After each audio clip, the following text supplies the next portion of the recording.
Hey guys, let's see how you can connect this arcade stick to your Batocera system. Basically here I have this mini PC running this operating system, which is the Batocera to play my games, and here I can just connect a USB-A controller. Super simple.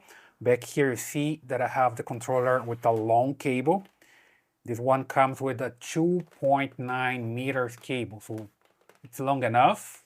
For most of the time, you can just play with this without a problem, right? And here you see the buttons, two here on the top with the joystick. And here on the back, you see the brand Hyperkin. It's a Hyperkin Trooper.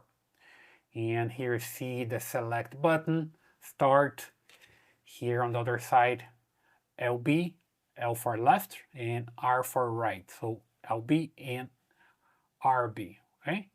So just to start a game, to check the menu, things like this. Most of the time you're gonna just press here to play with your right hand or left hand, it's up to you. Most of the time I use my right hand here on old games and it works pretty fine. So let me just connect this one here. That way.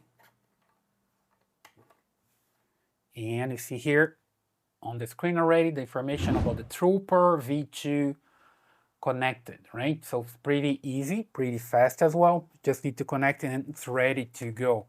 Then you can start controlling here. For example, with the joystick, you can just select here the platform.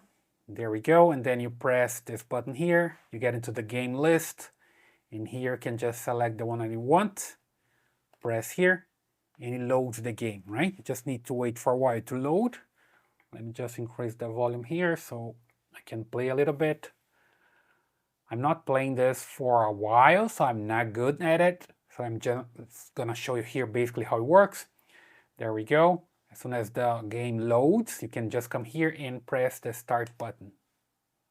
And here you're gonna use as the gas pedal and you can just control from here. So let's just start. There we go.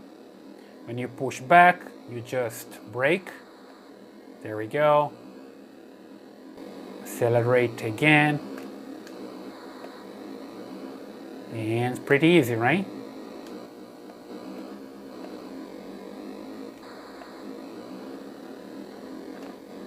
And you can use your right hand as you used to do years ago. Okay, basically super simple, okay? Then you press here again to stop the game, the start button, right? And then to leave the game, you just need to press the 4 buttons at the same time. So just press here and you come back to the list of the games. And you're good to go. One more time here and you come back to the platforms that you can choose another one here. So super easy to use, just need to connect the cable and you're good to go, okay? So I like this one, I highly recommend it. You can get yours on Amazon. I'll leave the link here in the description. And if you like this video, please subscribe, leave your comments, give me a thumbs up, and I see you in the next one.